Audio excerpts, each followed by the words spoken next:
Good morning student, हमारी online क्लासों में आपका स्वागत है। आज हम जो पढ़ रहे हैं जीव विज्ञान का पाठ 31 मानव में युग्मक जनन। मानव में युग्मक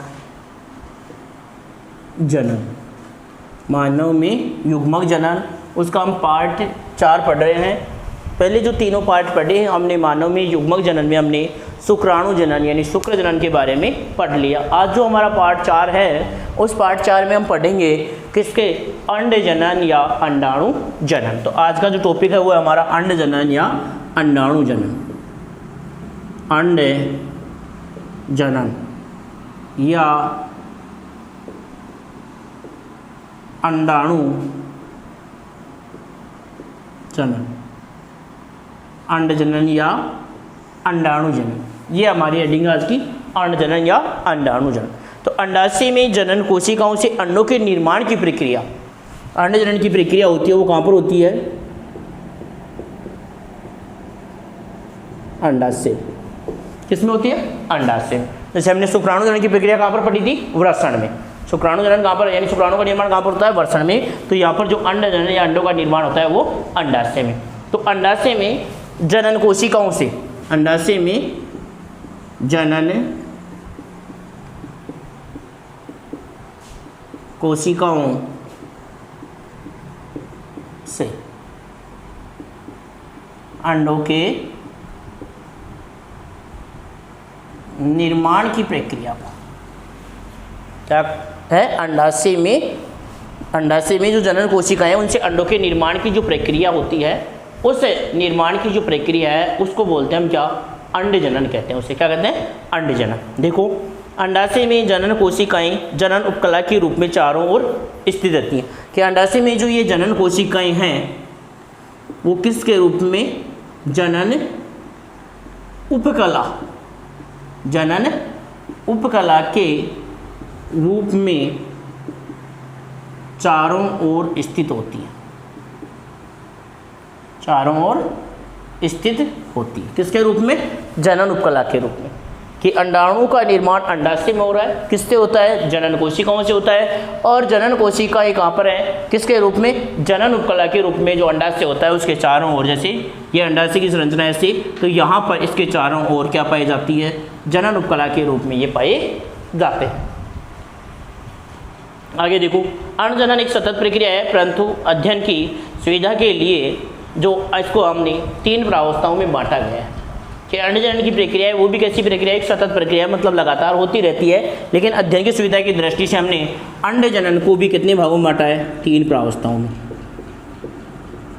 अंड जनन को 3 प्रावस्थाओं में बांटा गया है,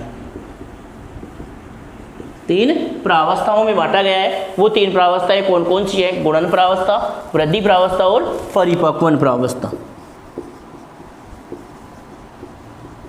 गुणन प्रावस्था, दूसरी है वृद्धि प्रावस्था, और तीसरी जो प्रावस्था है वो है कौन सी, परिपक्वन प्रावस्था। परिपक्वन प्रावस्था। ये जो 3 प्रावस्था है हमारी अंड जनन की, गुणन प्रावस्था, वृद्धि प्रावस्था और परिपक्वन प्रावस्था। इसमें हम देखें तो इसकी जो गुणन प्रावस्था है वो तो शुक्राणु जनन में थी, उसी के समान है गुणन प्रावस्था तो। लेकिन इसकी जो वृद्धि प्रावस्था है वो शुक्राणु जनन की तुलना में क्या होती है, बहुत ज़्यादा लंबी होती है। शुक्राणु जनन में तो हमने क्या देखा था कि जैसे ये एक कोशिका थी, इसमें बार बार समसूत्री विभाजन हुआ गुणन अवस्था में तो, और ये संख्या में क्या हो गई, ज़्यादा हो गई। ये जो प्रावस्था थी गुणन प्रावस्था, ये इसी में भी ऐसी है। लेकिन उसमें तो सीधा क्या था कि कोशिका है वो आकार में क्या हो गई थी, बड़ी। किसमें, वृद्धि प्रावस्था में, इतना ही पढ़ा। लेकिन यहाँ पर जो इसकी वृद्धि प्रावस्था है उसके बारे में हम डिटेल से है और बहुत लंबी प्रक्रिया है जो हम पढ़ेंगे। और फिर उसके बाद में हम पढ़ेंगे इसकी परिपक्वन प्रावस्था। तो सबसे पहले यहाँ तक लिख ले, फिर हम इनकी एक एक अवस्था को पढ़ते हैं। तो अंडे जनन या अंडाणु जनन, हेडिंग डालो अंडे जनन या अंडाणु जनन, अंडे जनन या अंडाणु जनन। और इसमें लिखो अंडाशय में जनन कोशिकाओं से, अंडाशय में जनन कोशिकाओं से, अंडाशय में जनन कोशिकाओं से अंडों के निर्माण की प्रक्रिया को, अंडों के निर्माण की प्रक्रिया को, निर्माण की प्रक्रिया को अंडे जनन, निर्माण की प्रक्रिया को अंडे जनन कहते हैं।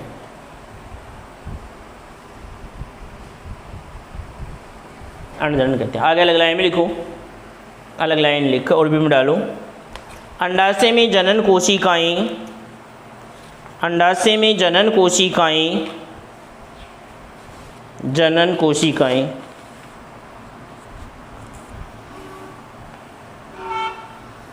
जनन कोशिकाएं जनन उपकला के रूप में,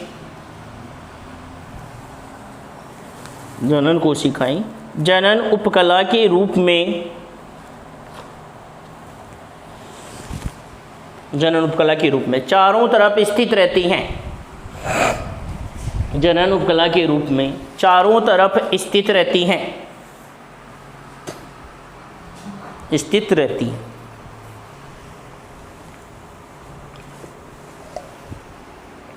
आगे लिखो अंडे जनन एक, अंडे जनन एक सतत प्रक्रिया है, अंडे जनन एक सतत प्रक्रिया है, अंडे जनन एक सतत प्रक्रिया है। परंतु अध्ययन की सुविधा के लिए, परंतु अध्ययन की सुविधा के लिए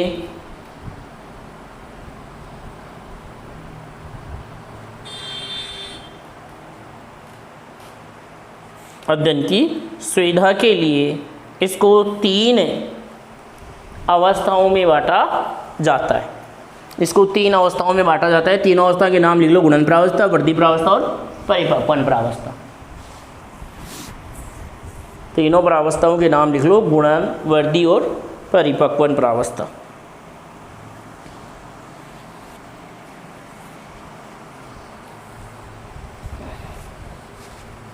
गुणन, वृद्धि और परिपक्वन प्रावस्था।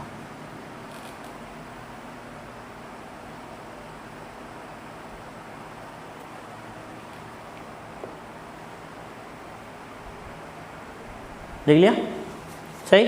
अब आगे देखो,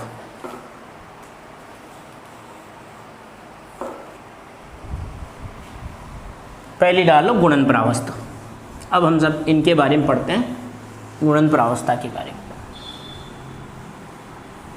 गुणन प्रावस्था में तो क्या होगी, जो अंडाणु मात्र कोशिका है वो बार बार समसूत्र विभाजन करके अपनी संख्या बढ़ा लेगी। जैसे उसमें क्या थी, शुक्राणु मात्र कोशिका थी, और इसमें क्या होगी, अंडाणु मात्र कोशिका जो है, अंड मात्र कोशिका है जिसको ऊगोनिया कहते हैं, वो बार बार समसूत्र विभाजन करके क्या करेगा, अपनी संख्या बढ़ाएगा। किस अवस्था में, गुणन प्रावस्था में। कि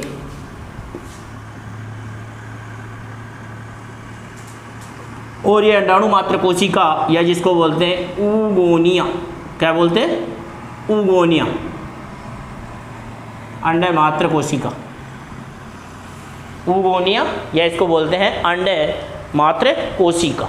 तो अंडे मात्र कोशिका या ऊगोनिया कैसी है, द्विगुणित कोशिका। कैसी कोशिका है, द्विगुणित कोशिका है। ये बार बार समसूत्र विभाजन करेगी, क्या करेगी, बार बार समसूत्र विभाजन करेगी और द्विगुणित कोशिकाओं का ही क्या करेगी, निर्माण करेगी। किसके अंतर्गत हुआ ये, गुणन प्रावस्था के अंतर्गत।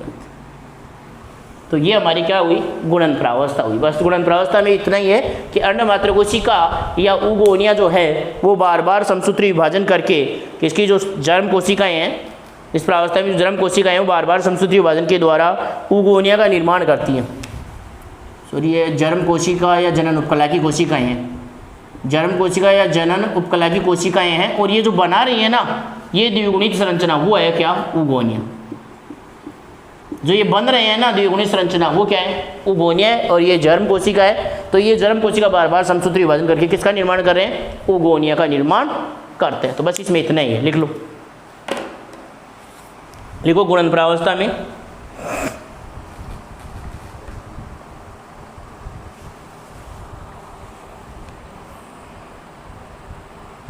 गुणन प्रावस्था पॉइंट डालो, इसमें लिखो इस प्रावस्था में जर्म कोशिकाएं, इस प्रावस्था में जर्म कोशिकाएं बार बार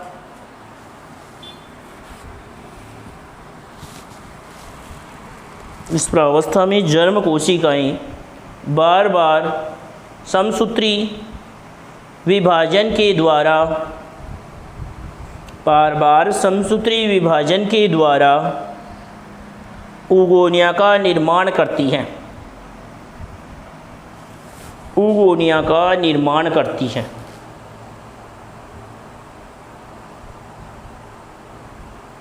निर्माण करती है। आगे लिखो, ये उगोनिया, ये उगोनिया, ये उगोनिया द्विगुणित, ये उगोनिया द्विगुणित होते हैं, ये उगोनिया द्विगुणित होते हैं तथा इनको अंडे मात्र कोशिका भी कहते हैं, तथा इनको अंडे मात्र कोशिका भी कहते हैं।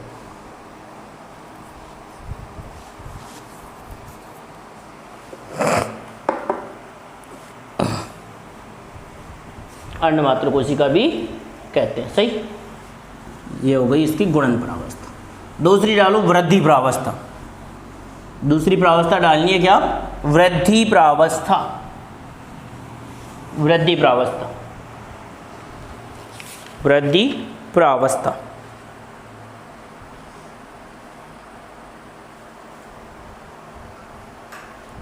वृद्धि प्रावस्था सुनना, वृद्धि प्रावस्था क्या है, ये अण्डजनन की सबसे लंबी प्रावस्था है, इसमें कोई विभाजन नहीं होता है।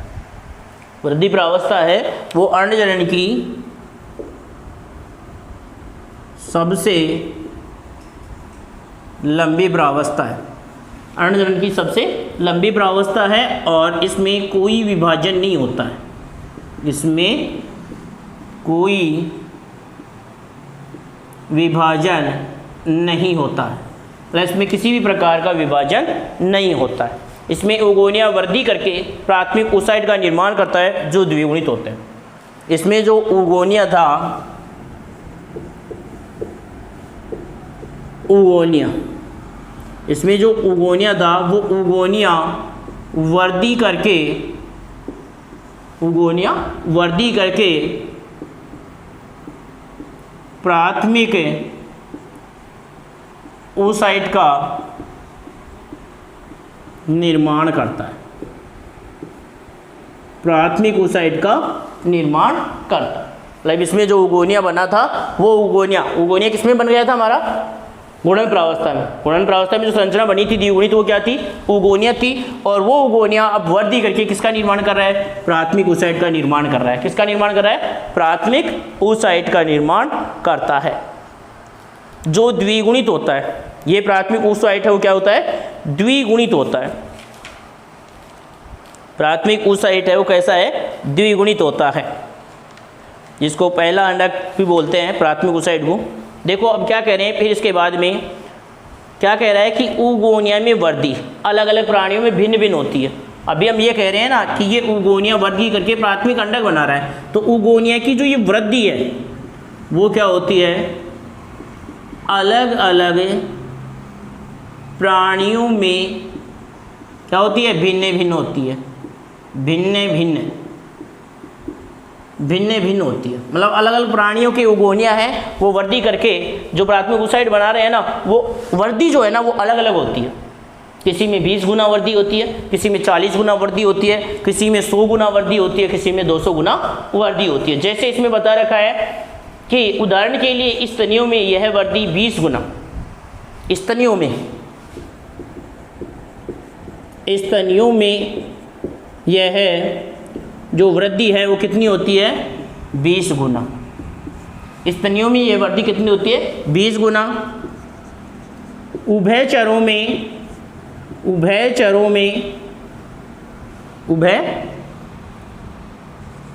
में ये वर्दी होती है कितनी?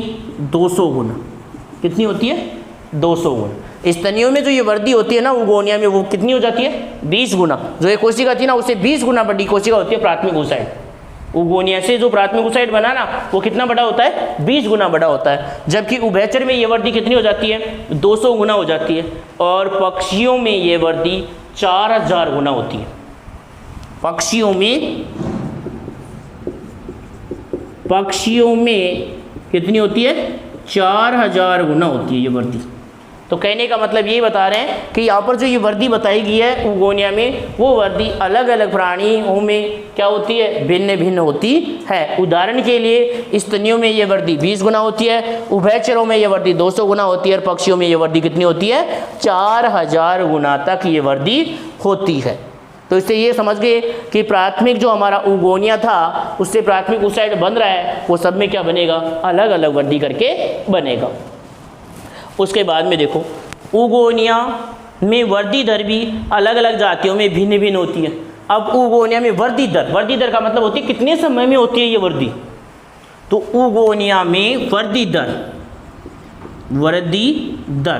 ये तो थी वर्दी की मात्रा। ये तो क्या थी?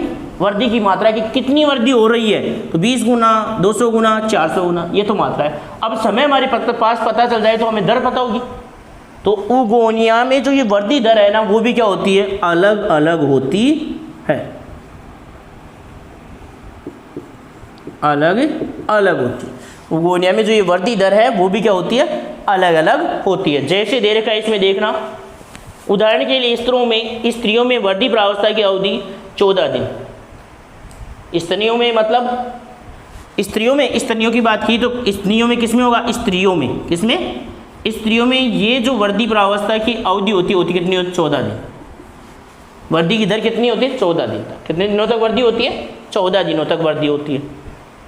फिर मुर्गी में अंतिम तीव्र वर्दी 6 से 14 दिन में होती है। और मुर्गी में जो अंतिम तीव्र वर्दी बताई गई है किसमें? मुर्गी में अंतिम तीव्र वर्दी बताइए, वो बताइए 6 से 14 दिन के लिए। और इसके अलावा मेंढक में ये अवधि 3 वर्ष की होती है। मेंढक में ये जो अवधि बताई गई वो कितने दिन की? 3 वर्ष की। मेंढक में यह अवधि 3 वर्ष की होती है। मेंढक में ये अवधि कितने दिनों की होती है? 3 वर्ष की। तो देखो पहले तो वृद्धि है वो भी अलग अलग प्राणियों में, फिर वर्दी की दर है वो भी क्या है? अलग अलग प्राणियों में अलग अलग होती है। अब देखो मेंढक में अंडाशय में प्रथम 2 वर्षों में परिपक्व अंडों का अभाव होता है। अध्ययन की सुविधा के लिए हम वर्दी प्रावस्था को कितने भागों में विभाजित किया गया है? 2 भागों।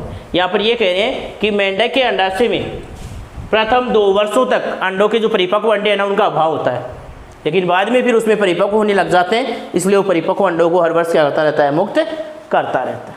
अब यहाँ पर हम इस वर्दी प्रावस्था को भी अध्ययन की सुविधा के लिए कितने भागों में बांट रहे हैं? 2 भागों। कितने भागों में बांटते हैं? 2 भागों में बांटते हैं। तो उससे पहले हम ये वर्दी प्रावस्था में जो हमने पढ़ लिया वो लिख ले, फिर वर्दी प्रावस्था के प्रकार देखते हैं। 2 प्रकार। तो क्या क्या देखा हमने? डालो वर्दी प्रावस्था और इसमें लिखो वर्दी प्रावस्था पॉइंट डालो और इसमें लिखो यह अंडजनन की सबसे लंबी प्रावस्था है। यह अंडजनन की सबसे लंबी प्रावस्था है।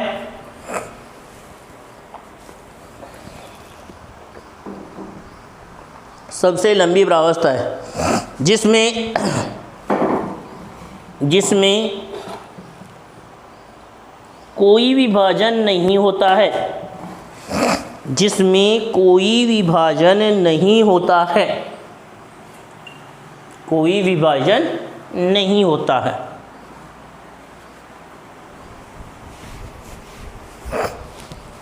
कोई विभाजन नहीं होता है। आगे लिखो अलग लाइन में, अलग लाइन बता। इसमें उगोनिया वर्दी करके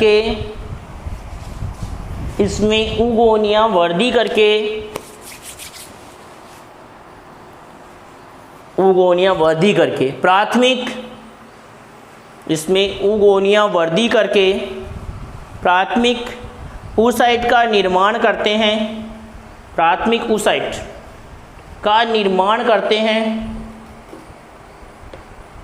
प्राथमिक oocyte का निर्माण करते हैं, जो प्राथमिक oocyte का निर्माण करते हैं जो द्विगुणित होते हैं, जो द्विगुणित होते हैं, जो द्विगुणित होते हैं। लिख लिया? आगे लिखो अलग लाइन में। oogonia में वृद्धि अलग अलग प्राणियों में भिन्न भिन्न होती है। oogonia में वृद्धि अलग अलग प्राणियों में भिन्न भिन्न होती है। oogonia में वृद्धि अलग अलग प्राणियों में भिन्न भिन्न होती है, अलग अलग प्राणियों में भिन्न भिन्न होती है। जैसे भिन्न भिन्न होती है, जैसे स्तनियों में यह वृद्धि 20 गुना, जैसे स्तनियों में यह वृद्धि 20 गुना, स्तनियों में यह वृद्धि 20 गुना, उभयचरों में यह वृद्धि 200 गुना, उभयचरों में यह वृद्धि 200 गुना,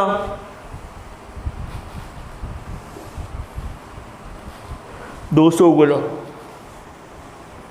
तथा पक्षियों में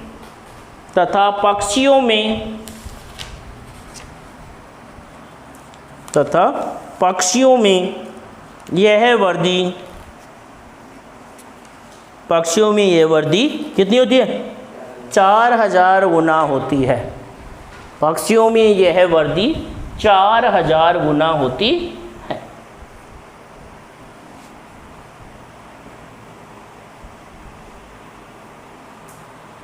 फिर आगे अलग लाइन में लिखूं, oogonia में वृद्धि दर भी अलग अलग जातियों में भिन्न भिन्न होती है। oogonia में वृद्धि दर भी अलग अलग जातियों में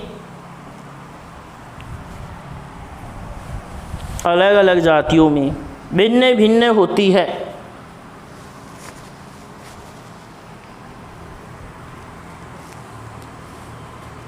अलग अलग जातियों में भिन्न भिन्न होती है। जैसे स्त्रियों में वृद्धि प्रावस्था की अवधि, जैसे स्त्रियों में वृद्धि प्रावस्था की अवधि 14 दिन, जैसे स्त्रियों में वृद्धि प्रावस्था की अवधि 14 दिन। आगे लिखो, मुर्गी में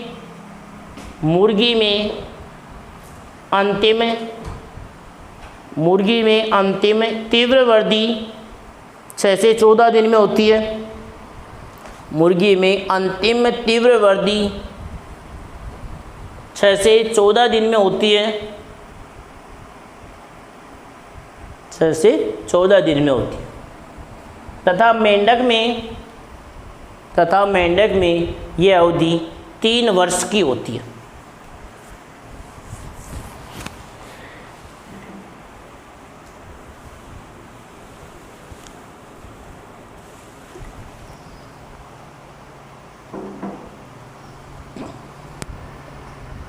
लिख लिया?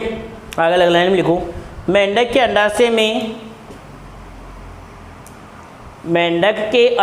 में प्रथम 2 वर्षों में,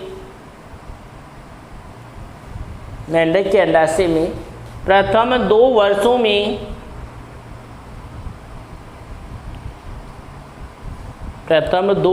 में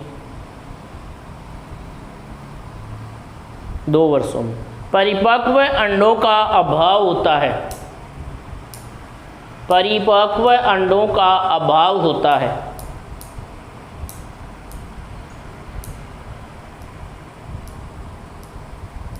परिपक्व अंडों का अभाव होता है।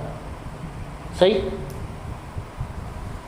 आगे लिखो अलग लाइन में, अध्ययन की सुविधा के लिए वर्दी प्रावस्था को 2 भागों में विभाजित किया जाता है।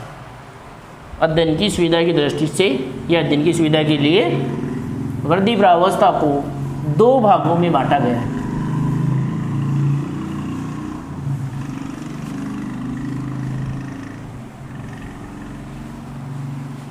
दो भागों में बांटा गया है। देखो कौन कौन से हैं 2 भाग।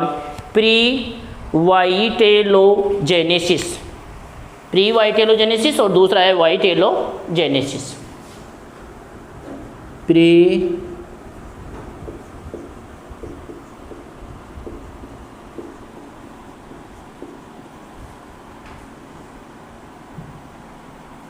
वाइटेलोजेनेसिस, दूसरा वाइटेलोजेनेसिस।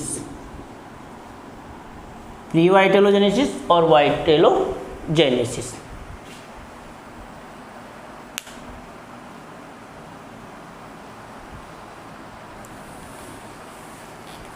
दोनों डाल लो, दोनों के नाम लिख करके फिर पहली हेडिंग डाल लो, प्री वाइटेलोजेनेसिस। अब ये जो प्रावस्था है ना, उसमें इसके उपजो प्लाज्मा है और केंद्रक है। मतलब इस प्रावस्था में, प्री वाइटेलोजेनेसिस प्रावस्था है ना, उसमें जो अंडाणु है उसके उप्लाज्मा व केंद्रक में परिवर्तन होते हैं। उप्लाज्मा व केंद्रक में परिवर्तन, उप्लाज्मा और केंद्रक में परिवर्तन होते हैं। तो अब फिर हम यहाँ पर पढ़ेंगे उप्लाज्मा में परिवर्तन और केंद्रक में परिवर्तन। इस प्रावस्था के अंतर्गत जो प्री वाइटेलोजेनेसिस प्रक्रिया है ना, उसमें हमारी जो अंडकोशिका थी ना, उसके किस किस में परिवर्तन होंगे? उप्लाज्मा और केंद्रक में परिवर्तन। किस किस में परिवर्तन होगा? उप्लाज्मा और केंद्रक में परिवर्तन। तो सबसे पहले पढ़ेंगे हम उप्लाज्मा में परिवर्तन। पहला हेडिंग क्या होगा हमारा? उप्लाज्मा। उप्लाज्मा में परिवर्तन, उप्लाज्मा में परिवर्तन, पहला हेडिंग है हमारा उप्लाज्मा में परिवर्तन। देखो उप्लाज्मा में जो परिवर्तन है उसमें देखो सबसे पहले उगोनिया के कोशिका द्रव्य को हम क्या बोलते हैं? उप्लाज्मा। मतलब ये उप्लाज्मा जो शब्द है वो किसको कहा गया है? उगोनिया के कोशिका द्रव्य को, उगोनिया के कोशिका द्रव्य को उप्लाज्मा कहते हैं। क्या कहते हैं? उप्लाज्मा कहते हैं। अब देखना इसमें किस प्रकार से परिवर्तन होता है। इस प्रावस्था में उप्लाज्मा की मात्रा बढ़ जाती है और यह अधिक कणिका में हो जाता है। मतलब इस प्रावस्था में जो ये उप्लाज्मा थी उसकी मात्रा बढ़ जाती है, मात्रा बढ़ जाती है और इसका जो तरल पदार्थ है वो कैसा हो जाता है? कणिका में। कैसा हो जाता है? कणिका में हो जाता है। मतलब कणिकाओं के रूप में इसका पदार्थ की जो मात्रा है वो कणिकाओं के रूप में हो जाती है, कणिका में हो जाता है। यही कह रहे हैं इसमें। देखो इसमें क्या कह रहे हैं इसमें कि उप्लाज्मा की मात्रा बढ़ जाती है और ये अधिक कणिका में हो जाता है। इसमें माइटोकॉन्ड्रिया की संख्या बढ़ जाती है और ये समूह का निर्माण करते हैं जिसको हम माइटोकॉन्ड्रियल समूह कहते हैं। इसके बाद में इस उप्लाज्मा में किसकी मात्रा बढ़ रही है? माइटोकॉन्ड्रिया की। किसकी? माइटोकॉन्ड्रिया की संख्या बढ़ जाती है और ये माइटोकॉन्ड्रिया क्या बना लेते हैं? समूह बना लेते हैं। क्या बना लेते हैं? समूह। मतलब माइटोकॉन्ड्रिया समूह में इकट्ठे हो जाते हैं, जिनको क्या नाम दिया गया है? माइटोकॉन्ड्रियल समूह। क्या बोलते हैं? माइटोकॉन्ड्रियल समूह। माइटोकॉन्ड्रियल समूह का निर्माण हो जाता है और इसके कारण उप्लाज्मा में mDNA की मात्रा केंद्र के DNA की तुलना में अधिक हो जाती है। इसी के कारण कोशिका द्रव्य में पाए जाने वाला जो mDNA है उसकी मात्रा किसके? केंद्र के DNA की तुलना में क्या हो जाती है? अधिक। mDNA की मात्रा केंद्रीय डीएनए की तुलना में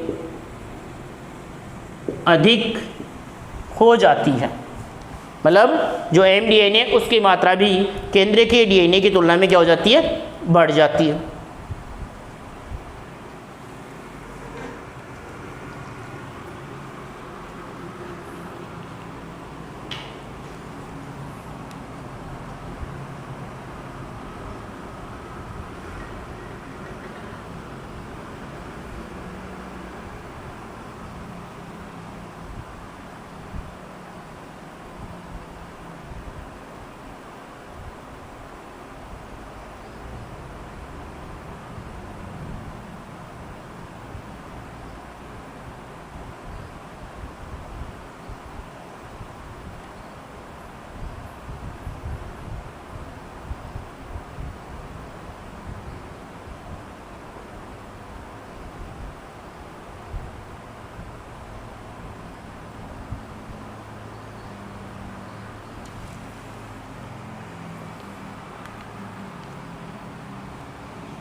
क्या बोला इसमें कि mDNA की मात्रा है वो केंद्र के डीएनए की तुलना में क्या हो जाती है, अधिक हो जाती है। अब माइटोकॉन्ड्रिया के बादलों को क्या है, जो माइटोकॉन्ड्रिया के बादल हैं यानी समूह हैं, उनको क्या नाम दिया गया है, बाल्बियनी के पीतक केंद्रक भी कहते हैं। क्या बोलते हैं, बाल्बियनी के पीतक केंद्र,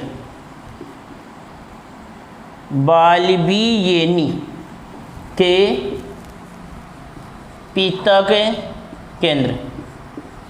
किसको, माइटोकॉन्ड्रिया के समूहों को, या माइटोकॉन्ड्रिया के जो बादल बने, समूह बने, उनको नाम दिया गया है क्या, बाल्बियनी के पीतक केंद्र कहते हैं।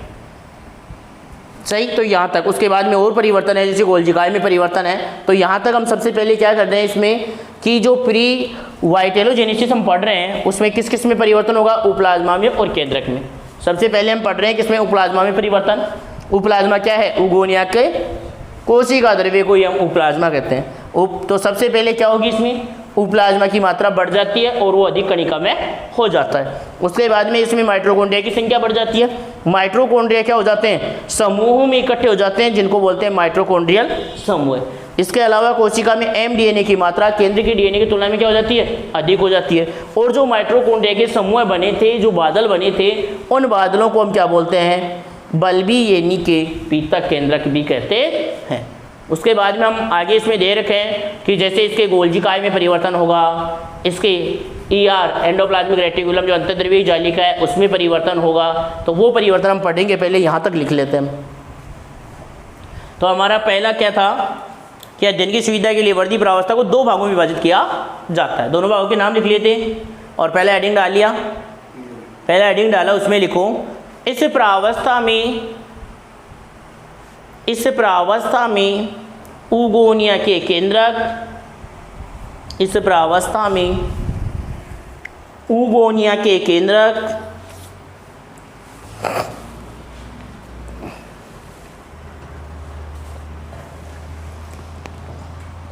उगोनिया के केंद्रक तथा उप्लाज्म, प्लाज्मा नहीं उप्लाज्म लिख लेना, उप्लाज्म तथा उप्लाज्म में परिवर्तन होते हैं, तथा उप्लाज्म में परिवर्तन होते हैं, उप्लाज्म में परिवर्तन होते हैं। फिर सबसे पहले डालो उप्लाज्म में परिवर्तन, उप्लाज्म में परिवर्तन, उप्लाज्म में परिवर्तन, उप्लाज्म में परिवर्तन। और इसमें लिखो, उपप्लाज्म में परिवर्तन में लिखो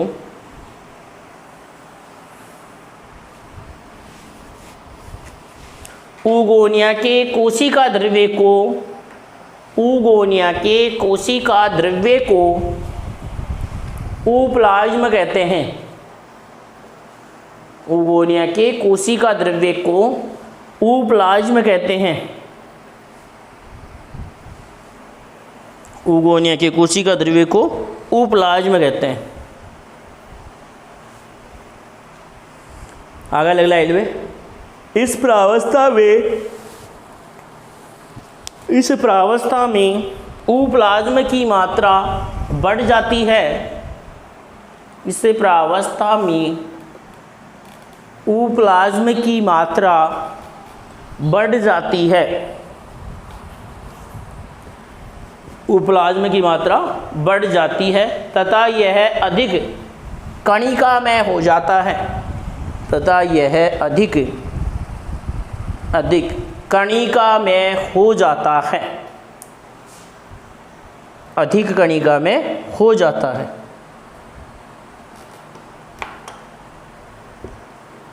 लिख लिया, अधिक कणिकामय हो जाता है। आगे अगली लाइन में लिखूं, इसमें माइटोकॉन्ड्रिया की संख्या बढ़ जाती है। इसमें माइटोकॉन्ड्रिया की संख्या बढ़ जाती है। माइटोकॉन्ड्रिया की संख्या बढ़ जाती है।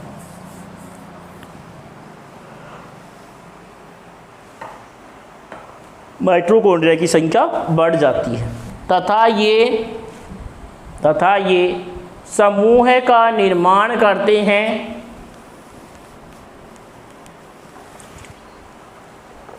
तथा ये समूह का निर्माण करते हैं जिसे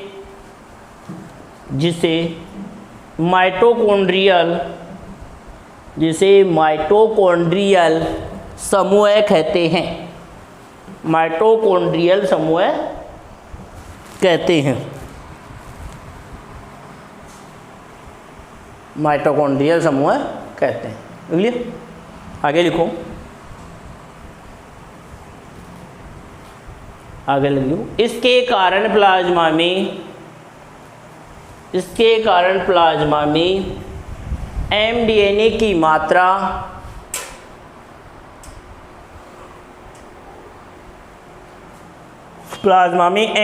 की मात्रा केंद्रकीय डीएनए की तुलना में केंद्रकीय डीएनए की तुलना में अधिक हो जाती है।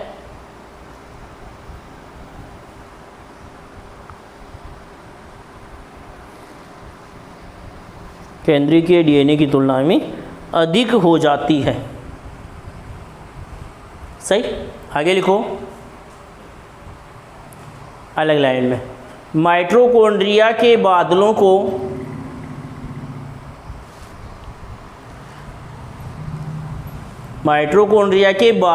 बादल यानी समूह है ना। माइटोकॉन्ड्रिया के बादलों को बाल्बियनी के पीतक केंद्र भी कहते हैं। बाल्बियनी के पीतक केंद्रक, बाल्बियनी के पीतक केंद्रक भी कहते हैं। बाल्बियनी के पीतक केंद्रक भी कहते हैं। पीतक केंद्रक भी कहते हैं। सही, चलो इससे आगे देखते हैं हम। उपप्लाज्मा में और परिवर्तन है, जैसे इसके गोल्जिकाय में परिवर्तन है, इसके अंतर्द्रव्यीय जालिका में परिवर्तन है, तो वो और देखते हैं हम। तो इसके बाद में देखो, समझो पहले, इसमें गोल्जिकाय है अधिक सक्रिय होकर कॉर्टिकल कणिकाओं का निर्माण करता है। इसका जो गोल्जिकाय है,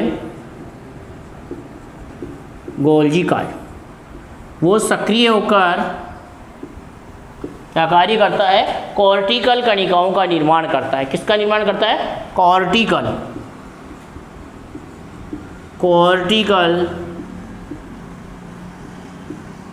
कणिकाओं का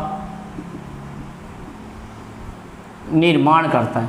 मतलब इसका गोल्जिकाय जो है वो सक्रिय होगा और सक्रिय होकर क्या करता है? कॉर्टिकल कणिकाओं का निर्माण करता है। इन कणों में क्या भरा होता है? म्यूकोपॉलीसेकेराइड भरा होता है।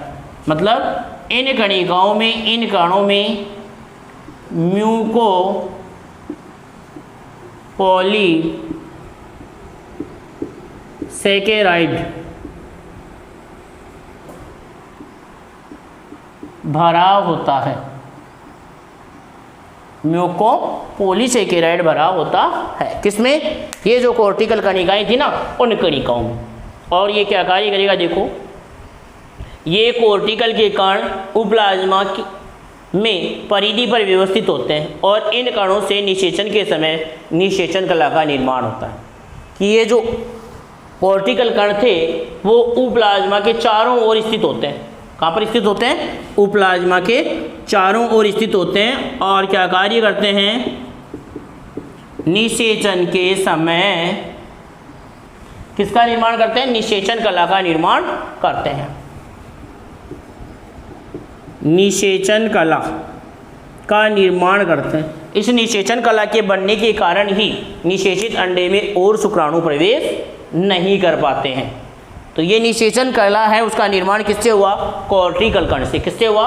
कॉर्टिकल कण से। और कॉर्टिकल कण का जो निर्माण है वो किससे हो रहा है? गोल्जी काज से। और ये कॉर्टिकल कण हैं वो कैसे हैं? म्यूकोपॉलीसेकेराइड बना होता है इनमें। क्या बना होता है? म्यूकोपॉलीसेकेराइड। और ये हमारे उप्लाज्मा में चारों ओर स्थित रह जाते हैं और निषेचन के समय किसका निर्माण करते हैं? निषेचन कला का निर्माण करते हैं। देखो, कीटों, पक्षियों, चूहों एवं गिनी पिग आदि में इन कॉर्टिकल कणों का अभाव होता है। किस किस में? कीटों, पक्षियों, चूहों, कीटों, पक्षियों, चूहों, गिनी पिग। एक और नाम है क्या? Guinea pig. Guinea pig. इनमें कॉर्टिकल कणों का अभाव होता है। मतलब इनमें ये कॉर्टिकल कण नहीं पाए जाते। कॉर्टिकल नहीं होंगे तो निषेचन कला भी नहीं बनेगी। अब इसके बाद में अगला है उप्लाज्मा में ER छोटे वेसिकल के साथ साथ एन्यूलेटेड लेमेली का निर्माण करती है। मतलब उप्लाज्मा में ER एंडोप्लाज्मिक रेटिकुलम जो अंतर्द्रव्यीय जालिका है वो छोटे छोटे वेसिकल का मतलब होते हैं उससे नलिकाएं। तो छोटे छोटे जो वेसिकल्स हैं इसके के साथ साथ ये क्या बनाती है? एन्यूलेटेड लेमेली।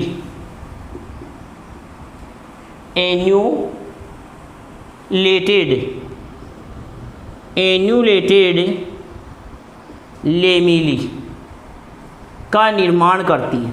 कि जो ये ER है वो वेसिकल्स तो बनाती है, छोटे छोटे वेसिकल्स तो बनाती है, लेकिन उनके साथ साथ क्या बनाती है? एन्यूलेटेड लेमेली का निर्माण करती है। इन लेमेली में RNA का संग्रह होता है। ये जो लेमेली बनी हमारी उसमें क्या होता है? RNA का संग्रह। इन लेमेली में किसका संग्रह किया जाता है? RNA का संग्रह होता है। इस लेमेली में RNA का संग्रह होता है। डी रॉबर्टिस के अनुसार अंडजन के अंतिम दौर में ये लेमेली नष्ट हो जाती है। एक वैज्ञानिक कौन सा? डी रॉबर्टिस।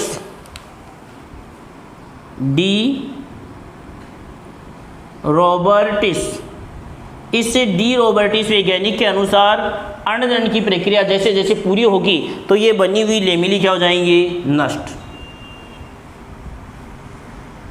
नष्ट हो जाती है अंडजन की प्रक्रिया के समाप्त होने के साथ साथ। मतलब अनुसार अंडजन के अंतिम दौर में, अंडजन का जब अंतिम दौर होगा, अंडजन पूरा होने वाला होगा तो ये लेमेली नष्ट हो जाती है। किसके अनुसार? डी रॉबर्टिस के अनुसार। तो ये परिवर्तन हो गए उप्लाज्मा के परिवर्तन पूरे। उसके बाद में हम पढ़ेंगे केंद्रक के परिवर्तन। तो उप्लाज्मा में परिवर्तन, गोल्जिकाय और ER के परिवर्तन देखे हमने अभी। गोल्जिकाय के सक्रिय होने से क्या बन रहे हैं? कॉर्टिकल कणिकाओं का निर्माण हो रहा है। ये कॉर्टिकल जो कणिकाएं हैं उनमें क्या भरा होता है? म्यूकोपॉलीसेकेराइड भरा हुआ होता है। और ये क्या कार्य करता है? निषेचन के समय निषेचन कला का निर्माण करता है। फिर कीटों, पक्षियों, चूहों, गिनी पिग इनमें ये कॉर्टिकल कणों का अभाव होता है। फिर है ER क्या कराता है? वेसिकल्स का निर्माण तो करती है, उसके साथ साथ एन्यूलेटेड लेमेली का निर्माण भी करती है। इस लेमेली में क्या पाया जाता है? RNA का संग्रह किया जाता है। और जैसे जैसे शुक्राणु में अंडाणु में परिपक्वन होता है तो ये लेमेली क्या हो जाती है? नष्ट हो जाती है। सही। तो लिखो इसमें आगे लिखो। गोल्जिकाय अधिक सक्रिय होकर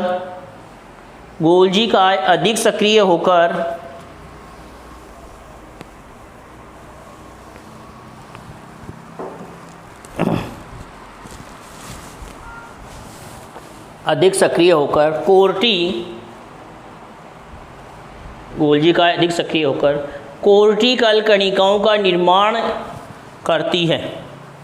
गोल्जी काय अधिक सक्रिय होकर कोर्टिकल कणिकाओं का निर्माण करती है। कोर्टिकल कणिकाओं का निर्माण करती है। कणिकाओं का निर्माण करती है।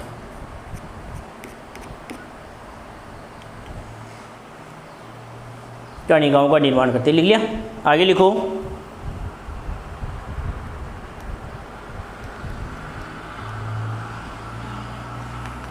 आगे, इन कणों में म्यूकोपॉलीसेकेराइड भरा होता है। इन कणों में म्यूकोपॉलीसेकेराइड भरा होता है। म्यूकोपॉलीसेकेराइड, म्यूकोपॉलीसेकेराइड भरा रहता है।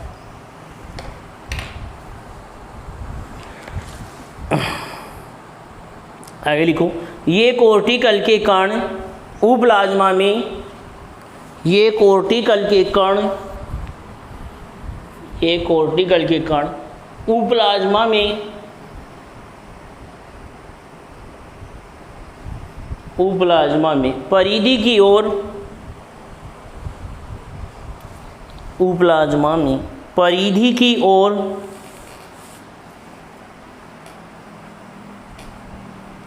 परिधि की ओर व्यवस्थित हो जाते हैं। परिधि की ओर व्यवस्थित हो जाते हैं। आगे लिखूं,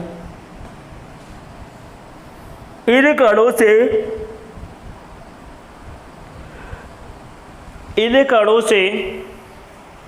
निषेचन के समय, इन कणों से निषेचन के समय, निषेचन कला का निर्माण,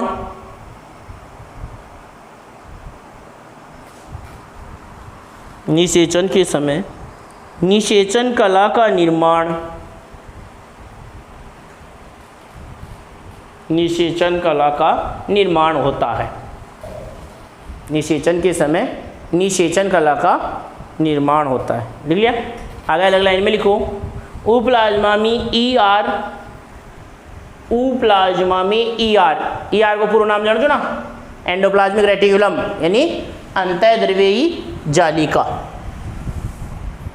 AR को पूरा नाम से एंडोप्लाज्मिक रेटिकुलम, हिंदी में बोला जाए अंतःद्रव्यी जालिका। तो आगे लिखो, उप्लाज्मा में ER छोटे वेसिकल, छोटे वेसिकल्स, वेसिकल्स, छोटे वेसिकल्स के साथ साथ, छोटे वेसिकल्स के साथ साथ, वेसिकल्स के साथ साथ एन्यूलेटेड लेमिली का निर्माण करता है। एन्यूलेटेड लेमिली का निर्माण करता है। एन्यूलेटेड लेमिली का निर्माण करता है। एन्यूलेटेड लेमिली का निर्माण करता है। आगे लिखो, इन लेमिली में आरएनए का संग्रह होता है। इन लेमिली में आरएनए का संग्रह होता है। इन लेमिली में आरएनए का संग्रह होता है। आरएनए का संग्रह होता है। आगे लिखो अलग लाइन में, डी रॉबर्टिस के अनुसार, डी रॉबर्टिस के अनुसार अंडजनन के अंतिम दौर में, डी रॉबर्टिस के अनुसार अंडजनन के अंतिम दौर में, अंडजनन के अंतिम दौर में ये लेमिली नष्ट हो जाती हैं। अंडजनन के अंतिम दौर में ये लेमिली नष्ट हो जाती हैं, नष्ट हो जाती है। ये हो गया हमारा उप्लाज्मा में परिवर्तन। अब हम किस में परिवर्तन पढ़ते हैं? इसके केंद्रक में परिवर्तन। तब हमारा ये पहला जो चरण है वो पूरा होगा। कौन सा? प्री वाइटेलोजेनेसिस। कौन सा प्रयोग पूरा होगा? प्री वाइटेलोजेनेसिस। इसी को तो 2 में पढ़ा है हमने, उपप्लाज्मा में और केंद्रक में परिवर्तन। फिर पढ़ेंगे हम वाइटेलोजेनेसिस। तो पहले अब डालो केंद्रक में परिवर्तन।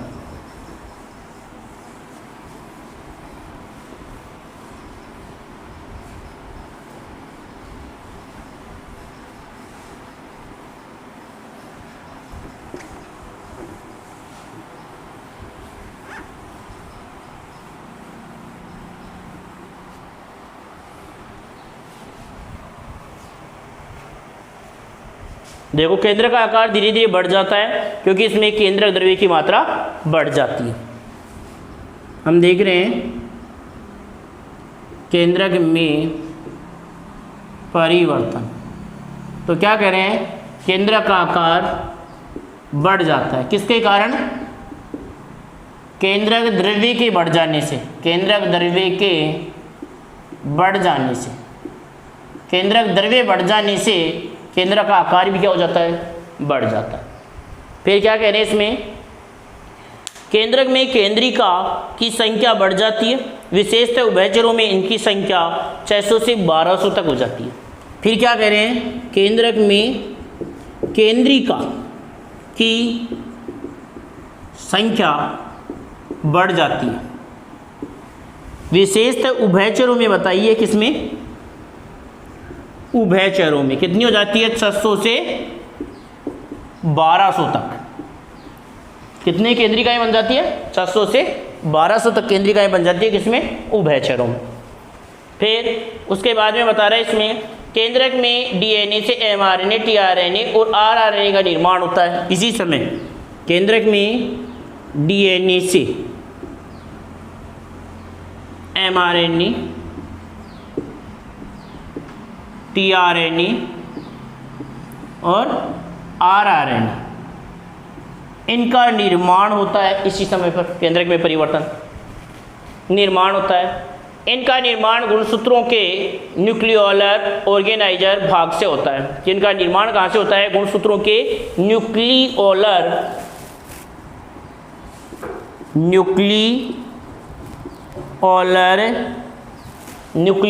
ऑर्गेनाइजर। न्यूक्लियोलर कौन सा भाग है? न्यूक्लियोलर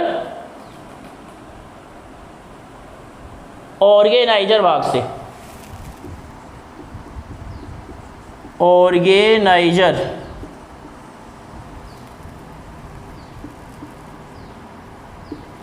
न्यूक्लियोलर ऑर्गेनाइजर भाग से किसका निर्माण हो रहा है? ये डीएनए के से क्या है? एमआरएनए, टीआरएनए और आरएनए का निर्माण है गुणसूत्रों के न्यूक्लियोलर ऑर्गेनाइजर भाग से होता है। अब देखो, अधिक आरएनए के निर्माण को जीन प्रवर्धन कहते हैं। अगर आरएनए का निर्माण अधिक हो, आरएनए का निर्माण क्या हो? अधिक, तो इसको क्या बोलेंगे? जीन प्रवर्धन। क्या बोलेंगे? जीन प्रवर्धन कहेंगे। क्या कहेंगे? जीन प्रवर्धन कहते हैं।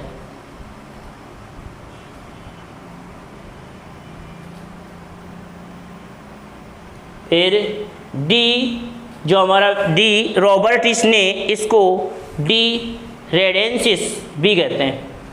मतलब डी रॉबर्टिस ने इसको क्या नाम दिया? रीडेंडेसी।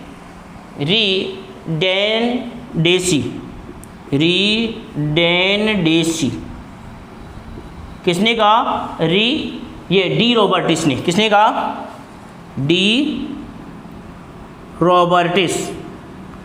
डी रॉबर्टिस ने इसे क्या कहा?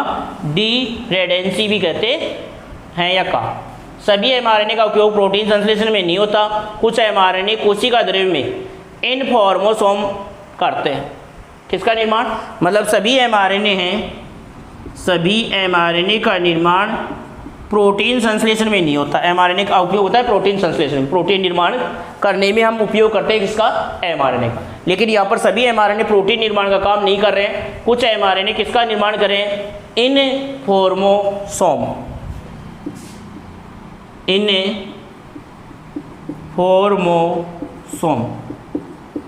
इनफॉर्मोसोम का निर्माण करते हैं। कौन? कुछ एमआरएनए। कुछ एमआरएनए क्या बनाते हैं? इनफॉर्मोसोम बनाते हैं।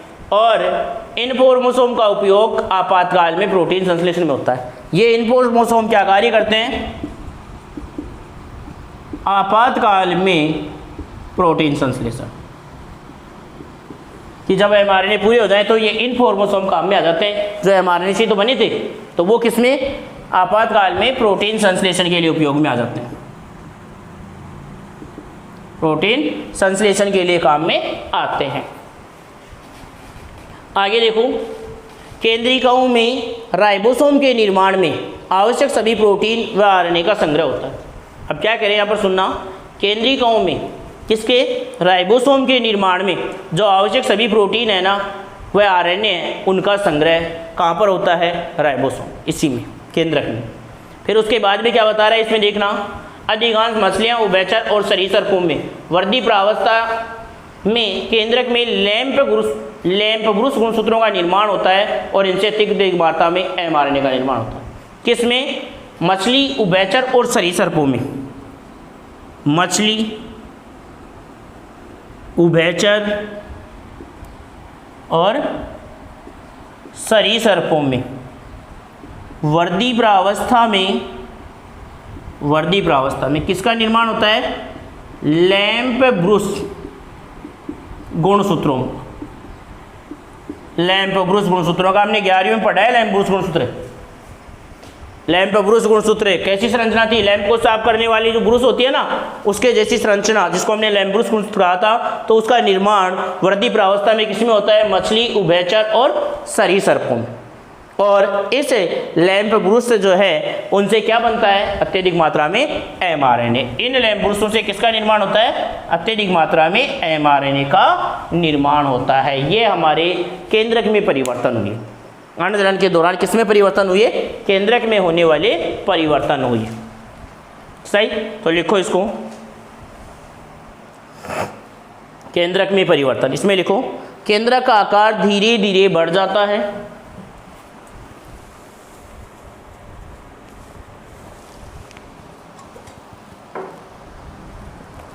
केंद्रक का आकार धीरे धीरे बढ़ जाता है। केंद्रक का आकार धीरे धीरे बढ़ जाता है। लिख लिया? आगे लिखो इसमें, क्योंकि इसमें केंद्रक द्रव्य की मात्रा बढ़ जाती है। क्योंकि इसमें केंद्रक द्रव्य की मात्रा बढ़ जाती है। केंद्रक द्रव्य की मात्रा बढ़ जाती है। मतलब केंद्र का आकार बढ़ने का कारण क्या है? केंद्रक द्रव्य की मात्रा। फिर आगे लिखो इसमें, केंद्रक में केंद्रिका की संख्या बढ़ जाती है। केंद्रक में केंद्रिका की संख्या बढ़ जाती है।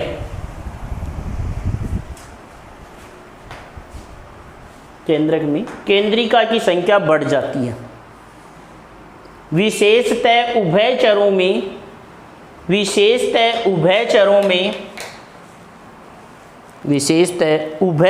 में केंद्रिका की संख्या 600 से 1200 हो जाती है। विशेषतः उभयचरों में केंद्रिका की संख्या 600 से 1200 हो जाती है।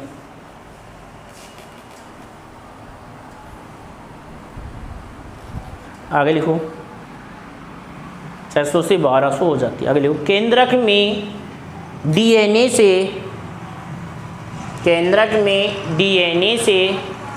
mRNA, केंद्रक में डीएनए से mRNA, tRNA व rRNA का निर्माण होता है। rRNA का निर्माण होता है। rRNA का निर्माण होता है।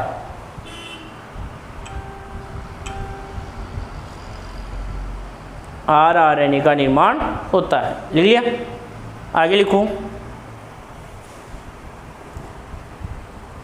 इनका निर्माण गुणसूत्रों के न्यूक्लियोलर ऑर्गेनाइजर भाग से होता है। इनका निर्माण गुणसूत्रों के न्यूक्लियोलर ऑर्गेनाइजर भाग से होता है। न्यूक्लियोलर ऑर्गेनाइजर, ऑर्गेनाइजर भाग से होता है।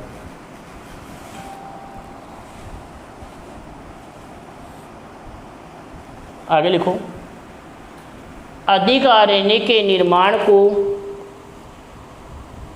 अधिक आरएनए के निर्माण को जीन प्रवर्धन कहते हैं। अधिक आरएनए के निर्माण को जीन प्रवर्धन कहते हैं।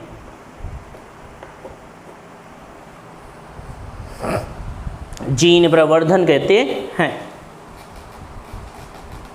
लिख लिया? आगे लिखो,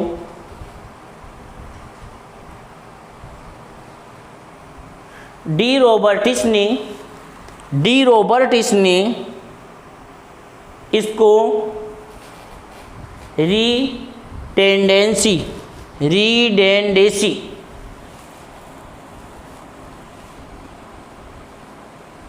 भी कहा है।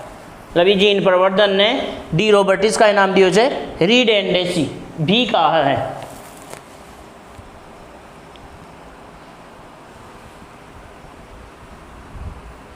आगे अलग लाइन में लिखो, सभी एमआरएनए का उपयोग प्रोटीन संश्लेषण में नहीं होता है। सभी एमआरएनए का उपयोग प्रोटीन संश्लेषण में नहीं होता है।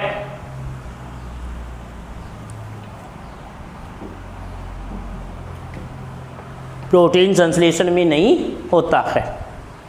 आगे लिखो, कुछ एमआरएनए कोशिका द्रव्य में, कुछ एमआरएनए कोशिका द्रव्य में इनफॉर्मोसोम का निर्माण करते हैं। इनफॉर्मोसोम का निर्माण करते हैं। इनफॉर्मोसोम का निर्माण करते हैं।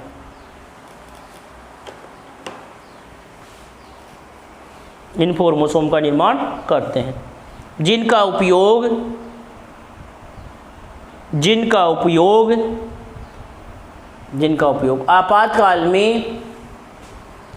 उपयोग आपातकाल में प्रोटीन संश्लेषण के लिए होता है।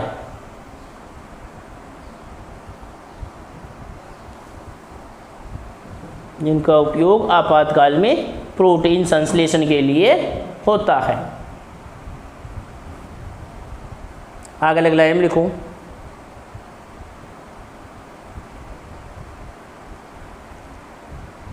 केंद्रिकाओं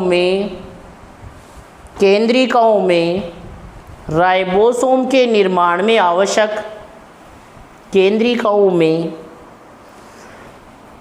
राइबोसोम के निर्माण में आवश्यक,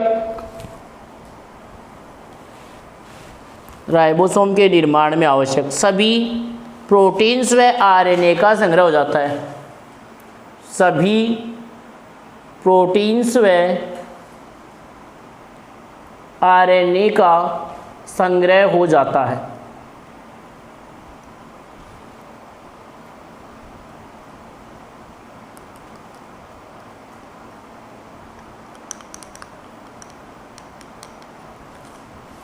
सही, सभी प्रोटीन्स और आरएनए का संग्रह हो जाता है। आगे अलग लाइन में लिखो, अधिकांश मछलियों, उभयचरों तथा सरीसृपों की वर्दी प्रावस्था में, अधिकांश मछलियों, उभयचरों तथा सरीसृपों की वर्दी प्रावस्था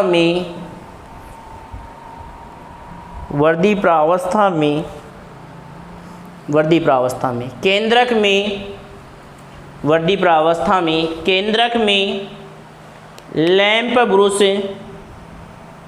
केंद्रक में लैंप ब्रुश गुणसूत्रों का निर्माण होता है। लैंप ब्रुश गुणसूत्रों का निर्माण होता है।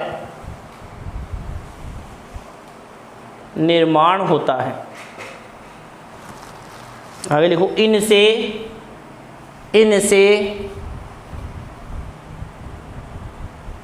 अत्यधिक मात्रा में mRNA का निर्माण होता है। इनसे अत्यधिक मात्रा में mRNA का निर्माण होता है। अत्यधिक मात्रा में mRNA का निर्माण होता है। अब ये हमारा प्री वाइटेलोजेनेसिस था, वो पूरा हो गया। अब हम इसकी वृद्धि प्रावस्था का दूसरा चरण पढ़ेंगे, कौन सा? वाइटेलोजेनेसिस। दूसरा चरण है वाइटेलोजेनेसिस। जब हमारी वृद्धि प्रावस्था क्या होगी? पूरी होगी। तो अगला पॉइंट डालो, वाइटेलोजेनेसिस।